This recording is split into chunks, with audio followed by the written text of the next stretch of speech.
Hi friends, എല്ലാവർക്കും ടെക്ബിറ്റ് പ്രോജക്ട്സിൻ്റെ മറ്റൊരു knowledge sharing വീഡിയോയിലോട്ട് സ്വാഗതം. ഈ ഒരു വീഡിയോ ഇനി വരാൻ പോകുന്നൊരു പ്ലേലിസ്റ്റ് അല്ലെങ്കിൽ ഒരു വീഡിയോ സെഗ്മെൻറ്റിൻ്റെ തുടക്കമായിട്ടുള്ള ഒരു വീഡിയോ ആണ്. ഇന്ന് ഈ വീഡിയോയിൽ എന്താണ് ഒരു ഓർഡിനോ അല്ലെങ്കിൽ ഓർഡിനോ പ്ലാറ്റ്ഫോം, അതുപോലെ തന്നെ ഓർഡിനോ ബോർഡുകളും അതിൻ്റെ ഫീച്ചറുകളുമൊക്കെ നമ്മൾ ഇന്ന് ഈ വീഡിയോയിലൂടെ നോക്കും. അതിനു മുമ്പ് നിങ്ങൾ ഈ ചാനൽ സബ്സ്ക്രൈബ് ചെയ്തിട്ടില്ലെങ്കിൽ ഉടനെ സബ്സ്ക്രൈബ് ചെയ്യുക. തൊട്ടടുത്തുള്ള ബെല്ലൈക്കൺ അമർത്തിയാൽ ഞങ്ങൾ അപ്ലോഡ് ചെയ്യുന്ന വീഡിയോകളുടെ നോട്ടിഫിക്കേഷൻ നിങ്ങൾക്ക് ലഭിക്കുന്നതായിരിക്കും. എന്താണ് ഒരു ഓർഡിനോ?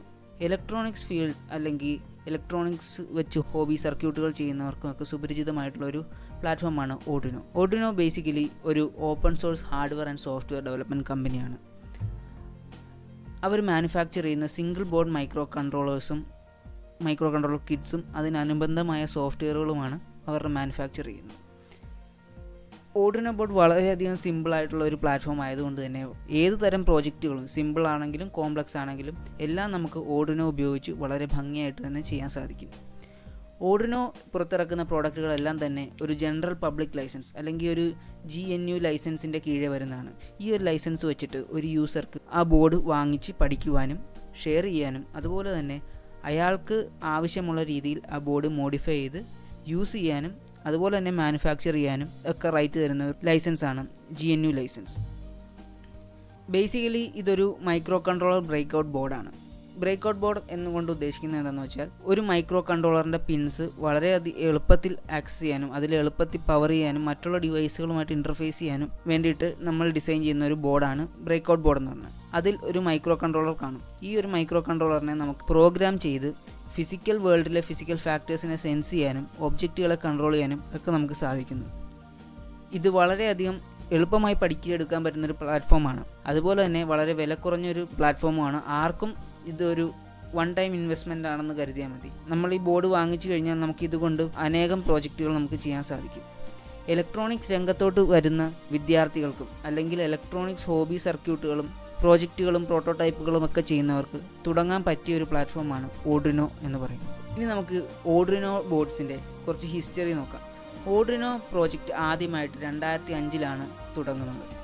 അത് സ്റ്റുഡൻസിന് വേണ്ടി interaction design institute Ivrea of Italy നടത്തിയ ഒരു പ്രോഗ്രാമിൻ്റെ ഭാഗമായിട്ടാണ് ഈ ഒരു ബോർഡ് ആദ്യമായിട്ട് ഇൻട്രൊഡ്യൂസ് ചെയ്യുന്നത്. മാസിമോ ബെൻസി എന്ന് പറയുന്ന ഒരു വ്യക്തിയാണ് ഈ ബോർഡ് ആദ്യമായിട്ട് ഇൻട്രൊഡ്യൂസ് ചെയ്യുന്നത്. ഓർഡിനോ കമ്പനി അല്ലെങ്കിൽ ഓർഡിനോ കമ്മ്യൂണിറ്റിയുടെ ഒരു ലക്ഷ്യം എന്താണെന്ന് വെച്ച് കഴിഞ്ഞാൽ പ്രൊഫഷണൽസിനാണെങ്കിലും നോൺ പ്രൊഫഷണൽസിനാണെങ്കിലും അവരുടെ പ്രോജക്റ്റുകൾ അല്ലെങ്കിൽ പ്രോട്ടോടൈപ്പുകൾ ചെയ്യുവാനും സെൻസറുകളും ആക്ച്വേറ്ററും ഒക്കെ ആയിട്ട് അവർക്ക് ഇൻട്രാക്ട് ചെയ്യാനും വളരെ വിലക്കുറഞ്ഞവും എളുപ്പവും പഠിച്ചെടുക്കാൻ പറ്റുന്ന ഒരു പ്ലാറ്റ്ഫോം ഉണ്ടാക്കുക എന്നതായിരുന്നു. അതുകൊണ്ട് തന്നെ എൻജിനീയേഴ്സ് അല്ലാത്തവർക്ക് പോലും ഒരു ഹോബി സർക്യൂട്ട് നിർമ്മിക്കാനോ അല്ലെങ്കിൽ അവരുടെ പ്രോജക്റ്റുകൾ ഉണ്ടാക്കുവാനോ വളരെ വിലക്കുറഞ്ഞതും സിമ്പിളുമായിട്ടുള്ളൊരു ടൂള് ഓർഡിനോ കമ്മ്യൂണിറ്റിക്ക് ഡെവലപ്പ് ചെയ്തെടുക്കാൻ സാധിക്കും. ഞാൻ പറഞ്ഞു ഈ ഒരു ബോർഡിൽ ഒരു മൈക്രോ കൺട്രോളർ ഉണ്ടെന്ന്. ഓർഡിനോ ബോർഡ്സിൽ കോമൺ ആയിട്ട് കണ്ടുവരുന്ന ഒരു മൈക്രോ കൺട്രോളറാണ് അറ്റ്മെഗ 328 എന്ന് പറയുന്നത്. അറ്റ്മെഗ 328 എന്ന് പറഞ്ഞാൽ വളരെ പവർഫുൾ ആയിട്ടുള്ള ഒരു 8-ബിറ്റ് മൈക്രോ കൺട്രോളറാണ്. ഇത് പല രൂപത്തിലും പല സൈസിലും പിന്നിൻ്റെ എണ്ണം വ്യത്യാസം വരുത്തി ഒക്കെ നമുക്ക് പല പല ഓർഡിനോ ബോർഡുകളിൽ കാണാൻ സാധിക്കും. ഏറ്റവും കൂടുതലായിട്ട് നമുക്ക് കാണാൻ പറ്റുന്നത് 28 പിന്നുള്ള ഒരു ഡ്യുവൽ ഇൻലൈൻ പാക്കേജ് ടൈപ്പ് ICയുടെ മോഡലായിരിക്കും നമുക്ക് ഈ ഒരു മൈക്രോ കൺട്രോളർ കൂടുതലായിട്ട് ബോർഡുകൾ കാണാൻ സാധിക്കുന്നത്. അതല്ലാണ്ട് നമുക്ക് SMD വെർഷനുകളും ഉണ്ട്. ഇതാണ് നമ്മുടെ അറ്റ്മെഗ 328 മൈക്രോ കൺട്രോളർ.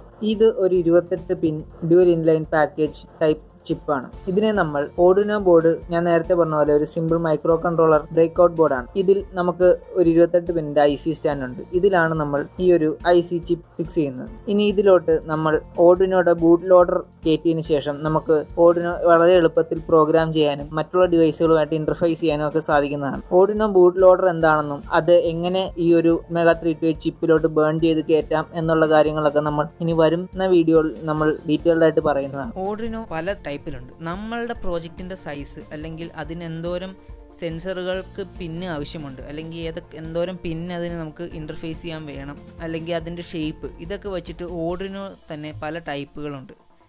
അതിൽ കുറച്ച് ടൈപ്പ് ആണ് ഈ ചിത്രത്തിൽ കാണുന്നത്. ഇത് പല ഓർഡിനോ ബോർഡുകൾക്കും പല സ്പെസിഫിക്കേഷനും പല ഫീച്ചറുകളുമാണ്. ഇതിലേറ്റവും കൂടുതലായിട്ട് നമ്മൾ ഒരു പ്രോജക്റ്റുകളിൽ ഉപയോഗിക്കുന്നതും അല്ലെങ്കിൽ ഏറ്റവും എളുപ്പം അവൈലബിൾ ആയിട്ടുള്ള ബോർഡ് എന്ന് പറയുന്നത് Arduino Uno, Arduino pro micro Arduino mega, Arduino nano. ഈ 4 ബോർഡുകളാണ് ഏറ്റവും കൂടുതലായിട്ടും പ്രോജക്റ്റുകളിൽ ഉപയോഗിക്കുന്നതും ഏറ്റവും എളുപ്പം കിട്ടുന്നതും. ഇത് മാത്രമല്ലാണ്ട് ഇതിൽ നമുക്ക് ചില ആപ്ലിക്കേഷൻ സ്പെസിഫിക് ആയിട്ടുള്ള ബോർഡുകൾ ഉണ്ട്. ഉദാഹരണം പറഞ്ഞാൽ ഓർഡിനോ എക്സ്പ്ലോറ എന്ന് പറയുന്ന ബോർഡ്, അതൊരു സാധാ ഓർഡിനോ ബോർഡായിട്ട് നമുക്ക് യൂസ് ചെയ്യാം. അതുപോലെ തന്നെ നമുക്ക് ആ ബോർഡ് നോക്കിയാൽ കാണാൻ സാധിക്കും അതിലൊരു ജോയിസ്റ്റിക്കും 4 ബട്ടണുകളും ഒക്കെ ഉണ്ടെന്ന്. അതുകൊണ്ട് തന്നെ ഇതിനെ നമുക്ക് ഓർഡിനോ വെച്ചിട്ടുള്ള ഒരു റോബോട്ടിൽ കൺട്രോളറായിട്ടും ഓർഡിനോ വെച്ച് ഡിസൈൻ ചെയ്യുന്ന ഗെയിമുകളിൽ ഗെയിം കൺട്രോളറായിട്ടും ഒക്കെ നമുക്ക് യൂസ് ചെയ്യാൻ സാധിക്കുന്നുണ്ട്. ഞാൻ നേരത്തെ പറഞ്ഞ പോലെ ഓർഡിനോ ഒരു ഓപ്പൺ സോഴ്സ് പ്ലാറ്റ്ഫോമാണ്. അതുകൊണ്ട് തന്നെ അതിൻ്റെ സ്കിമാറ്റിക്കും സർക്യൂട്ട് ഡയഗ്രവും കമ്പൗണ്ട്സിൻ്റെ ലിസ്റ്റും എല്ലാം നമുക്ക് ഓൺലൈനിൽ അവൈലബിൾ ആണ്. ഈ ചിത്രത്തിൽ കാണുന്നത് ഓർഡിനോ കമ്മ്യൂണിറ്റിയുടെ ഒഫീഷ്യൽ സൈറ്റിൽ നിന്ന് നമുക്ക് കിട്ടുന്ന ഓർഡിനോയുടെ സ്കിമാറ്റിക് PDF ആണ്. ഇത് വെച്ചിട്ട് ഒരാൾക്ക് സ്വന്തമായിട്ടൊരു ഓർഡിനോ നിർമ്മിക്കാൻ സാധിക്കുന്നതാണ്. ഇത് ഓപ്പൺ സോഴ്സ് ആയതുകൊണ്ട് തന്നെ ഈ ഓർഡിനോ ബോർഡ്സ് വെച്ചിട്ട് പല ആൾക്കാർ അവരുടെ ആപ്ലിക്കേഷന് വേണ്ടിയിട്ട് മോഡിഫൈ ചെയ്ത് പുതിയ ഓർഡിനോ ബോർഡുകൾ ഉണ്ടാക്കാറുണ്ട്. ഇത് ഒരു സാധാ ഓർഡിനോയുടെ ഫങ്ഷനാലിറ്റിയും കാണും. ചിലപ്പോൾ ആ ഒരു യൂസർ കുറച്ചുകൂടെ കൂടുതൽ ഫങ്ഷനാലിറ്റി അതിന് കൊടുത്തിട്ടുണ്ടാകും. ഈ ടൈപ്പ് ബോർഡുകളെ നമ്മൾ ഓർഡിനോ ക്ലോൺസ് എന്നാണ് പറയുന്നത്. നമ്മൾ ഓൺലൈനിൽ ചെന്ന് സെർച്ച് ചെയ്ത് കഴിഞ്ഞാൽ നമുക്ക് കുറേയധികം ഓർഡിനോ ക്ലോണുകൾ കാണാൻ സാധിക്കും. ഇതെല്ലാം തന്നെ ഒരു സാധാ ഓർഡിനോയുടെ ഫങ്ഷനാലിറ്റി തരുന്നതുകൊണ്ട് അല്ലാതെ കുറച്ച് കൂടുതൽ ഫങ്ഷനാലിറ്റി, ഉദാഹരണം നമുക്ക് ഇൻ്റർനെറ്റുമായിട്ട് കണക്ട് ചെയ്യാനൊക്കെ സാധിക്കുന്ന ഫെസിലിറ്റി, അല്ലെങ്കിൽ ബ്ലൂടൂത്ത് ഫെസിലിറ്റി, അതുമല്ലെങ്കിൽ GSM ടെക്നോളജി, ഇതൊക്കെ ഇൻ്റഗ്രേറ്റ് ചെയ്യാൻ സാധിക്കുന്ന രീതിയിൽ ചിലപ്പം ഇതിൻ്റെ മേക്കേഴ്സ് അതിനെ മോഡിഫൈ ചെയ്തിട്ടുണ്ടാകാം. നമ്മളൊരു ഓർഡിനോ വെച്ചൊരു സർക്യൂട്ട് ചെയ്യുമ്പോൾ ഓർഡിനോ എന്ന് പറയുന്ന ഒരു മൈക്രോ കൺട്രോളർ ബ്രേക്ക്ഔട്ട് ബോർഡാണ്.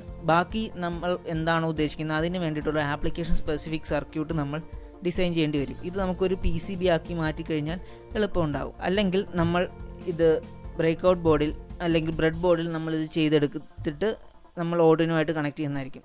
അതിന് പകരം ഓൾറെഡി ആപ്ലിക്കേഷൻ സ്പെസിഫിക് ആയിട്ടുള്ള PCBകൾ ചെയ്ത് ഒരു സർക്യൂട്ട് ബോർഡിൻ്റെ രൂപത്തിൽ വരുന്നുണ്ട്. ഓർഡിനോയിൽ നമുക്ക് എളുപ്പം ഇൻസ്റ്റാൾ ചെയ്യാനും വളരെ സൈസ് കുറഞ്ഞുള്ള രീതിയിലുള്ള സർക്യൂട്ട് ബോർഡുകളായിരിക്കും ഇതിനെ നമ്മൾ പറയുന്നത് ഷീൽഡ് അല്ലെങ്കിൽ ഹാറ്റ് എന്നാണ്. നമ്മൾ ഓൺലൈനിൽ സെർച്ച് ചെയ്ത് കഴിഞ്ഞാൽ നമുക്ക് ഇതേപോലെ പലതരം ആപ്ലിക്കേഷനുള്ള സർക്യൂട്ട് ബോർഡുകൾ കാണാൻ സാധിക്കും. ഇപ്പോൾ ഉദാഹരണം പറയുവാണെങ്കിൽ, എനിക്കൊരു പ്രോജക്റ്റിൽ ഒരു സെൻസറിൻ്റെ ഡേറ്റ നമുക്ക് മെമ്മറി കാർഡിൽ ഒരു പർട്ടിക്കുലർ ഫോർമാറ്റിൽ സ്റ്റോർ ചെയ്യണം. അപ്പോൾ എനിക്ക് വേണമെങ്കിൽ മെമ്മറി കാർഡ് മൊഡ്യൂളിൽ നിന്ന് വയർ ചെയ്ത് ഡയറക്റ്റായിട്ട് നമുക്ക് ഓർഡിനോയിലോട്ട് ഇൻ്റർഫേസ് ചെയ്യാൻ സാധിക്കും ആ മെമ്മറി കാർഡ് മൊഡ്യൂൾ. അതിന് പകരം നമുക്ക് മെമ്മറി കാർഡ് അല്ലെങ്കിൽ SD കാർഡ് ഷീൽഡ് അവൈലബിൾ ആണ്. ഇത് വെച്ചിട്ട് നമുക്ക് ഈ ഓർഡിനോയുടെ മേളിൽ നമ്മൾ ജസ്റ്റ് പ്ലേസ് അല്ലെങ്കിൽ പ്രസ് ചെയ്ത് വെച്ച് കഴിഞ്ഞാൽ ആ ഒരു എക്സ്ട്രാ സർക്യൂട്ടോ വയറിൻ്റെ ഒന്നും ആവശ്യമില്ലാണ്ട് തന്നെ വളരെ സൈസ് കുറഞ്ഞും കോമ്പാക്റ്റ് ആയിട്ടുള്ള രീതിയിൽ നമ്മുടെ പ്രോജക്റ്റിനെ മാറ്റാൻ സാധിക്കും. അതാണ് ഷീൽഡും അല്ലെങ്കിൽ ഹാറ്റ് ഒക്കെ കൊണ്ടുള്ള ഉപയോഗം. ഈ ഹാറ്റുകൾ പല ആപ്ലിക്കേഷനുകൾക്കുണ്ട്. ഈ ചിത്രത്തിൽ കാണുന്ന പോലെ തന്നെ കുറേയധികം ആപ്ലിക്കേഷനുകൾക്കായിട്ട് നമുക്ക് ഈ ഹാറ്റുകൾ ഉപയോഗിക്കാം. ഓരോ ഹാറ്റുകളും പല പല ഫങ്ഷനാലിറ്റികൾ ചേർന്ന് വരുന്നതാണ്. നമുക്ക് ഒന്നിൽ കൂടുതൽ ഹാറ്റുകൾ നമുക്ക് ഉപയോഗിക്കാൻ സാധിക്കും. അതായത് ഒരു ഹാറ്റ് മേലെ മറ്റൊരു ഹാറ്റ് വെച്ച് നമുക്ക് നമ്മുടെ ഓർഡിനോ സർക്യൂട്ട് അല്ലെങ്കിൽ നമ്മുടെ പ്രോജക്റ്റിൻ്റെ ഫങ്ഷനാലിറ്റി കുറച്ചുകൂടെ കൂട്ടുവാനും സാധിക്കും. അതുപോലെ തന്നെ സൈസ് വളരെ കുറച്ച് വയ്ക്കാനും സാധിക്കും. ഇനി നമുക്ക് ഓർഡിനോ ബോർഡിൻ്റെ കുറച്ച് ഭാഗങ്ങൾ അല്ലെങ്കിൽ ഒരു ഓർഡിനോ ബോർഡിൻ്റെ അനാറ്റമി എന്താണെന്ന് നമുക്ക് നോക്കാം. ഓർഡിനോ ബോർഡിൽ നമ്മൾ മെയിനായിട്ട് കാണുന്ന ഒരു കമ്പോണൻ്റാണ് മൈക്രോ കൺട്രോളർ. നമ്മളിവിടെ ഉപയോഗിക്കുന്ന അറ്റ്മെഗ 328 എന്ന് പറയുന്ന മൈക്രോ കൺട്രോളറാണ്. ഇതൊരു ഓർഡിനോ ഊണോ ബോർഡ് ആയതുകൊണ്ടാണ് ഈ 28 pin dual inline package type IC നമുക്ക് കാണാൻ സാധിക്കുന്നത്. വേറെ കുറച്ച് ബോർഡുകളിൽ ഇതിൻ്റെ അറ്റ്മെഗ 328ൻ്റെ തന്നെ SMD വെർഷൻസ് ആണ് നമുക്ക് കാണാൻ സാധിക്കുന്നത്. പിന്നെ നമുക്കിവിടെ ഒരു USB പോർട്ട് കാണാൻ സാധിക്കുന്നുണ്ട്. USB type B പോർട്ടാണ്. ഇത് ഓർഡിനോ ഊണോയ്ക്കാണ് നമുക്ക് ടൈപ്പ് B. ഓർഡിനോ ഊണോയ്ക്കും ഓർഡിനോ മെഗയിലുമാണ് നമ്മൾ USB ടൈപ്പ് B കാണുന്നത്. നാനോ പോലെയുള്ള ചെറിയ ബോർഡുകളിൽ മൈക്രോ USB പോർട്ടാണ് ഉള്ളത്. പിന്നെ നമുക്കിവിടെ കാണാൻ സാധിക്കുന്ന ഒരു ബാരൽ ജാക്ക് കണക്ടർ ഉണ്ട്. ഇതുവഴി നമുക്ക് 5 മുതൽ 12 വോൾട്ട് വരെയുള്ള DC പവർ സപ്ലൈ കൊടുക്കാൻ സാധിക്കും. ഓർഡിനോ ബോർഡ് വർക്ക് ചെയ്യുന്ന 5 വോൾട്ടിലാണ്. അതുകൊണ്ട് നമ്മളിവിടെ കൊടുക്കുന്ന 5 വോൾട്ടിൽ കൂടുതലാണെങ്കിൽ ഇവിടെ ഒരു വോൾട്ടേജ് റെഗുലേറ്റർ ഉണ്ട്. ഈ വോൾട്ടേജ് റെഗുലേറ്റർ അതിനെ 5 വോൾട്ട് ആക്കി റെഗുലേറ്റഡ് 5 വോൾട്ട് സപ്ലൈ ആക്കിയിട്ട് നമ്മുടെ ICയിലോട്ട് കൊടുക്കും. പിന്നെ നമുക്കിവിടെ ഒരു ക്രിസ്റ്റൽ ഓസിലേറ്റർ കാണാൻ സാധിക്കുന്നത്. ഒരു 16 മെഗാഹെർട്സിൻ്റെ ക്രിസ്റ്റൽ ഓസിലേറ്ററാണ്. ഈ ക്രിസ്റ്റൽ ഓസിലേറ്ററിൽ നിന്ന് ഉണ്ടാക്കുന്ന ഓസിലേഷൻ വെച്ചിട്ടാണ് നമ്മുടെ മൈക്രോ പ്രോസസ്സറുകളും വർക്ക് ചെയ്യുന്നത്. പിന്നെ നമുക്കിവിടെ ഒരു റീസെറ്റ് ബട്ടൺ കാണാൻ സാധിക്കുന്നു. ഈ റീസെറ്റ് ബട്ടൺ നമുക്ക് പ്രോഗ്രാം അല്ലെങ്കിൽ മൈക്രോ കൺട്രോളറിൻ്റെ റീസെറ്റ് ചെയ്യാനാണ്. ഇവിടെ ഒരു ചെറിയ മൈക്രോ കൺട്രോളർ നമുക്ക് കാണാൻ സാധിക്കുന്നുണ്ട്. ഈ ഒരു ഇത് അറ്റ്മലിൻ്റെ ഒരു മൈക്രോ കൺട്രോളറാണ്. ഇത് സീരിയൽ കമ്മ്യൂണിക്കേഷൻ പ്രൊമോട്ട് ചെയ്യുന്ന ഒരു മൈക്രോ കൺട്രോളറാണ്. ഇതിൻ്റെ ഇൻട്രപ്റ്റ് പിൻസ് ആണ് നമുക്കിവിടെ കാണാൻ സാധിക്കുന്ന 6 പിന്നുകൾ ഇതിൻ്റെ ഇൻട്രപ്റ്റ് പിൻസ് ആണ്. ഈ ഒരു IC ചെയ്യുന്നതെന്ന് വെച്ച് കഴിഞ്ഞാൽ നമ്മുടെ കമ്പ്യൂട്ടറിലോട്ട് നമ്മൾ USB വഴിയാണ് ഓർഡിനോ കണക്ട് ചെയ്യുന്നത്. ഓർഡിനോ എന്നിട്ട് നമുക്ക് അവിടുന്ന് പ്രോഗ്രാം ചെയ്ത് ബേൺ ചെയ്യാൻ സാധിക്കും. അങ്ങനെ നമ്മൾ ഇതിലോട്ട് പ്രോഗ്രാം അപ്ലോഡ് ചെയ്യുമ്പോൾ ആ ഒരു ഡേറ്റേനെ ഈ മൈക്രോ കൺട്രോളറിന് മനസ്സിലാകുന്ന ഭാഷയിലോട്ട് മാറ്റി ഇതിൻ്റെ കറക്റ്റ് മെമ്മറിയിൽ സ്റ്റോർ ചെയ്യുന്ന ഒരു വർക്കാണ് നമ്മുടെ മെല്ലിൻ്റെ 16U2M മൈക്രോ കൺട്രോളർ ചെയ്യുന്നത്. അതിനൊപ്പം സീരിയൽ കമ്മ്യൂണിക്കേഷൻ പ്രൊമോട്ട് ചെയ്യുന്ന ഒരു IC ആണിത്. അതല്ലാതെ നമുക്ക് ഇതിൻ്റെ അകത്ത് വേറെ ഈ ഒരു സെക്ഷൻ കാണിക്കുന്നതെന്ന് വെച്ചാൽ ഒരു പവർ റെഗുലേഷൻ സെക്ഷനാണ്. ഇവിടെയുള്ള ഒരു 6 പിന്നുണ്ട്. അത് നമ്മുടെ അറ്റ്മെഗ 328ൻ്റെ ഇൻട്രപ്റ്റ് പിൻസ് ആണ്. പിന്നെ നമുക്ക് കുറച്ചധികം SMD LED കാണാൻ സാധിക്കും. ഇവിടെ ഒരു പവർ ഇൻഡിക്കേഷൻ LED ഉണ്ട്. ഇത് ഓർഡിനോ ബോർഡ് ഓൺ ആണോ ഓഫ് ആണോ എന്നുള്ളൊരു ഇൻഡിക്കേഷനാണ്. പിന്നെ നമുക്കിവിടെ ഒരു ബിൽറ്റ് ഇൻ SMD LED ഉണ്ട്. ഈ ഒരു LED ഡീഫോൾട്ടായിട്ട് നമ്മളുടെ 13ാമത്തെ പിന്നിലോട്ട് കണക്ഷൻ ഉണ്ട്. ഇത് നമുക്ക് പ്രോഗ്രാമിംഗ് വരുമ്പോഴത്തേക്കും അതിൽ യൂസ് ചെയ്ത് ഈ ഒരു LED ബ്ലിങ്ക് ചെയ്യിക്കാനും ഒക്കെ സാധിക്കുന്നുണ്ട്. പിന്നെ ഇവിടെ ഒരു ട്രാൻസ്മിഷൻ ആൻഡ് റിസപ്ഷൻ്റെ ഒരു സ്റ്റാറ്റസ് LED ഉണ്ട്. അപ്പോൾ അത് ഡാറ്റ ട്രാൻസ്ഫർ നടക്കുമ്പോഴത്തേക്കും അത് ബ്ലിങ്ക് ചെയ്യുന്നത് നമുക്ക് കാണാൻ സാധിക്കും. ഈ ഒരു ഓർഡിനോയിൽ 14 ഡിജിറ്റൽ പിന്നുകളുണ്ട്. ആ 14 ഡിജിറ്റൽ പിന്നിൽ 6 PWM സിഗ്നൽ ഔട്ട്പുട്ട് തരുന്ന പിന്നുകളുണ്ട്. PWM അല്ലെങ്കിൽ പൾസ് വിഡ്ത്ത് മോഡുലേഷൻ എന്താണ് എന്ന് നമ്മൾ ഇനി വരുന്ന വീഡിയോകളിൽ നമ്മൾ പറയുന്നതായിരിക്കും. അത് പോരാണ്ട് നമുക്ക് താഴത്തായിട്ട് ഒരു RX TX പിന്നുകളുണ്ട്. സീരിയൽ കമ്മ്യൂണിക്കേഷൻ ഉള്ള എക്സ്റ്റേണൽ ഡിവൈസുകൾ നമുക്ക് കണക്ട് ചെയ്യാൻ ഇതുവഴി സാധിക്കും. ബ്ലൂടൂത്ത് മൊഡ്യൂളുകൾ പോലുള്ള സീരിയൽ കമ്മ്യൂണിക്കേഷൻ ഡിവൈസുകൾ നമുക്ക് ഓർഡിനോ ബോർഡിലോട്ട് കണക്ട് ചെയ്യാൻ ഈ 2 പിന്നുകൾ വഴി നമുക്ക് സാധിക്കും. ഈ ഒരു സെക്ഷൻ നോക്കിക്കഴിഞ്ഞാൽ നമുക്കൊരു 5 അനലോഗ് ഇൻപുട്ട് പിന്നുകൾ നമുക്ക് കാണാൻ സാധിക്കും. ഇതുവഴി അനലോഗ് ഡാറ്റ നമുക്ക് ഇതിലോട്ട് ഇൻപുട്ട് ചെയ്യാൻ സാധിക്കുന്നതാണ്. ഈ ഒരു സെക്ഷൻ എന്ന് പറയുമ്പോൾ ഇതിൻ്റെ പവർ സെക്ഷനാണ്. ഇവിടെ നിന്ന് നമുക്ക് നോക്കിയാൽ കാണാൻ കുറേ ഗ്രൗണ്ട് പിന്നുകളും ഒരു റെഗുലേറ്റഡ് 5 വോൾട്ട് ഔട്ട്പുട്ടും 3.3 ഔട്ട്പുട്ടും പിന്നെ നമുക്ക് കാണാൻ സാധിക്കും. ഇവിടെ ഒരു VIN എന്ന് പറയുന്ന ഒരു പിന്നുണ്ട്. ഇതുവഴി നമുക്ക് റെഗുലേറ്റഡ് 5 വോൾട്ട് സപ്ലൈ എക്സ്റ്റേണൽ ആയിട്ട് നമുക്ക് ഈ ബോർഡിലോട്ട് സപ്ലൈ ചെയ്യാൻ സാധിക്കും. ഇതാണ് മെയിനായിട്ട് ഒരു ഓർഡിനോ ബോർഡിലോട്ട് നമുക്ക് എങ്ങനെയൊക്കെ പവർ കൊടുക്കാം എന്നുള്ള കാര്യം നമുക്ക് ഒരു ഓർഡിനോ ബോർഡ് മെയിനായിട്ട് 3 രീതിയിലാണ് നമുക്ക് പവർ കൊടുക്കാൻ സാധിക്കും. ആദ്യത്തെ രീതി എന്ന് പറയുമ്പോൾ ഒരു 5 to 12 വോൾട്ട് DC അഡാപ്റ്റർ വഴി നമുക്ക് ഈ ബാരൽ കണക്ട് വഴി ഇതിലോട്ട് പവർ കൊടുക്കാൻ സാധിക്കും. രണ്ടാമത്തെ മാർഗം എന്ന് വെച്ച് കഴിഞ്ഞാൽ നമുക്കിവിടെ USB Type B പോർട്ട് ഉണ്ട്. ഇത് നമ്മുടെ സിസ്റ്റവുമായിട്ട് കണക്ട് ചെയ്ത് അതിൽ സിസ്റ്റത്തിൽ നിന്നും ഉള്ള 5 വോൾട്ട് വഴി നമുക്ക് ഈ ബോർഡ് പവർ ചെയ്യാൻ സാധിക്കും. ഇതാണ് USB Type B കേബിൾ. ഇത് യൂസ് ചെയ്ത് നമുക്ക് പ്രോഗ്രാം ഇതിലോട്ട് ബേൺ ചെയ്യാനും ഇതിൽ നിന്നുള്ള ഔട്ട്പുട്ട് ഡാറ്റ ഓർഡിനോ ID ഉപയോഗിച്ച് കാണുവാനൊക്കെ നമുക്ക് സാധിക്കും. മൂന്നാമത്തെ രീതി എന്ന് പറയുമ്പോൾ ഒരു 9 വോൾട്ട് ബാറ്ററി വഴി അതിലോട്ടൊരു ബാരൽ ജാക്ക് കണക്ട് ചെയ്ത് കഴിഞ്ഞാൽ അത് നമുക്ക് ഈ ബാരൽ കണക്ടർ വഴി കൊടുത്ത് നമുക്ക് ബോർഡ് പവർ ചെയ്യാൻ സാധിക്കും. മറ്റൊരു മാർഗം എന്ന് വെച്ച് കഴിഞ്ഞാൽ ഇവിടെയുള്ള പവർ സെക്ഷനിൽ ഒരു VIN പിൻ ഉണ്ടെന്ന് ഞാൻ നേരത്തെ പറഞ്ഞു. ആ VIN പിന്ന് വഴി നമുക്ക് റെഗുലേറ്റഡ് ആയിട്ടുള്ള അത് കറക്റ്റ് 5 വോൾട്ട് നമുക്ക് ഈ VIN പിന്ന് വഴി കൊടുക്കാൻ സാധിക്കും. ഈ പിന്ന് വഴി ഓർഡിനോ പവർ ചെയ്യുമ്പോൾ ശ്രദ്ധിക്കേണ്ട കാര്യം കൊടുക്കുന്ന പവർ 5 വോൾട്ടിൽ കൂടാൻ പാടില്ല. അത് ചിലപ്പോൾ മൈക്രോ കൺട്രോളർ ഡാമേജ് ആകാൻ ചാൻസ് ഉണ്ട്. അപ്പോൾ ഇതാണ് മെയിനായിട്ട് നമ്മൾ ഓർഡിനോ പവർ ചെയ്യാൻ ഉപയോഗിക്കുന്ന 3 മാർഗങ്ങൾ.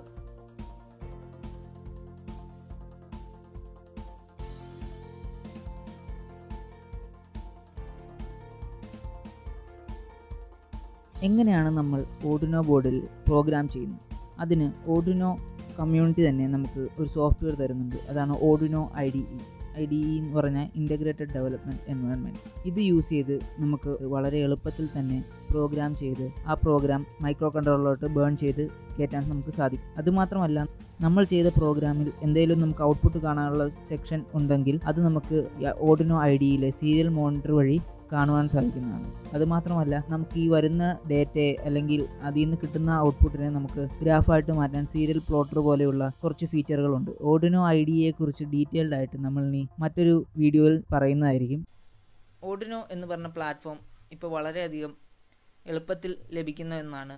ഓർഡിനോ ഒറിജിനൽ ബോർഡ് തന്നെ വേണമെന്നില്ല. ഓർഡിനോ ക്ലോണുകൾ ഉപയോഗിച്ചാണെങ്കിലും നമുക്ക് നമ്മുടെ പ്രോജക്റ്റ് ചെയ്യാൻ സാധിക്കും. എൻ്റെ ഒരു പേഴ്സണൽ എക്സ്പീരിയൻസിൽ നിന്ന് പറയുകയാണെങ്കിൽ ഞാൻ ഒരു എൻജിനീയറിംഗ് സെക്കൻഡ് ഇയർ പകുതിയൊക്കെ ആയപ്പോഴാണ് ആദ്യമായിട്ടൊരു ഓർഡിനോ ബോർഡ് വാങ്ങുന്നതും അത് വെച്ചിട്ട് പ്രോജക്റ്റുകൾ ചെയ്യുന്നു. പക്ഷേ ഇപ്പോഴത്തെ കാര്യം അങ്ങനെയല്ല. ഇപ്പോൾ നമുക്ക് 4ാം ക്ലാസ് മുതൽ തന്നെ, അതായത് സ്കൂളുകളിൽ തൊട്ട് തന്നെ ഓർഡിനോ ബോർഡുകളെക്കുറിച്ചും അല്ലെങ്കിൽ അഡ്വാൻസ്ഡ് ഇലക്ട്രോണിക്സുകളുടെയൊക്കെ ഒരു ബേസിക് വിദ്യാർത്ഥികൾക്ക് കൊടുക്കുന്നുണ്ട്. Adult tinkering lab, robotics lab മുതലായ പരിപാടികൾ കോളേജുകളിലും സ്കൂളുകളിലും സർക്കാരും അതുപോലെ തന്നെ കോളേജ് അധികൃതരും ഏർപ്പാടാക്കുന്നുണ്ട്. ഇതിനാൽ എല്ലാ വിദ്യാർത്ഥിക്കും അഡ്വാൻസ്ഡ് ഇലക്ട്രോണിക്സിൽ ഒരു ബേസിക് നോളജ് ഉണ്ടാകുന്നതാണ്. ഓർഡിനോ ഒരു ഓപ്പൺ സോഴ്സ് കമ്മ്യൂണിറ്റിയാണെന്ന് ഞാൻ നേരത്തെ പറഞ്ഞു. അവരുടെ ഒഫീഷ്യൽ സൈറ്റായ arduino.cc എന്ന് പറഞ്ഞ സൈറ്റിൽ പോയി കഴിഞ്ഞാൽ നമുക്ക് പുതിയ ഓർഡിനോയുടെ പ്രോഡക്റ്റുകളെക്കുറിച്ചും അവരുടെ പുതിയ സോഫ്റ്റ്വെയർ അപ്ഡേറ്റുകളും അതുപോലെ തന്നെ ഇൻട്രസ്റ്റിംഗ് ആയിട്ടുള്ള കുറേ പ്രോജക്റ്റുകളും എല്ലാം നമുക്ക് കാണാൻ സാധിക്കും. അതിനോടൊപ്പം തന്നെ ഓർഡിനോ പ്രോഗ്രാമിങ്ങിൽ എന്ത് ഡൗട്ട് ഉണ്ടെങ്കിലും നമുക്ക് ഈ ഓർഡിനോ കമ്മ്യൂണിറ്റിയിൽ പോസ്റ്റ് ചെയ്ത് കഴിഞ്ഞാൽ അവരതിനുള്ള റിപ്ലൈ നമുക്ക് തരുന്നതായിരിക്കും. അപ്പോൾ ഒരു ഇലക്ട്രോണിക് ഹോബിയിസ്റ്റ് അല്ലെങ്കിൽ ഒരു ഇലക്ട്രോണിക് പ്രോജക്റ്റ് ഉണ്ടാക്കുന്ന ആൾ എന്തുകൊണ്ടും പഠിച്ചിരിക്കേണ്ട ഒരു പ്ലാറ്റ്ഫോമാണ് ഓർഡിനോ എന്ന് പറയുന്നത്. ഇനി അടുത്ത ഒരു സെഗ്മെൻറ്റിൽ നമ്മൾ ഓർഡിനോ IDE കുറിച്ച് ഡീറ്റെയിൽഡ് ആയിട്ട് നമ്മൾ പറയുന്നതാണ്. എന്നിട്ട് നമ്മൾ ആദ്യത്തെ ഓർഡിനോ പ്രോഗ്രാം നമ്മൾ ചെയ്യുന്നതായിരിക്കും. അപ്പോൾ ഇനി മറ്റൊരു വീഡിയോയിൽ കാണുന്നവരെ എല്ലാവർക്കും good bye. Thank you for watching this video. Please like, share and subscribe.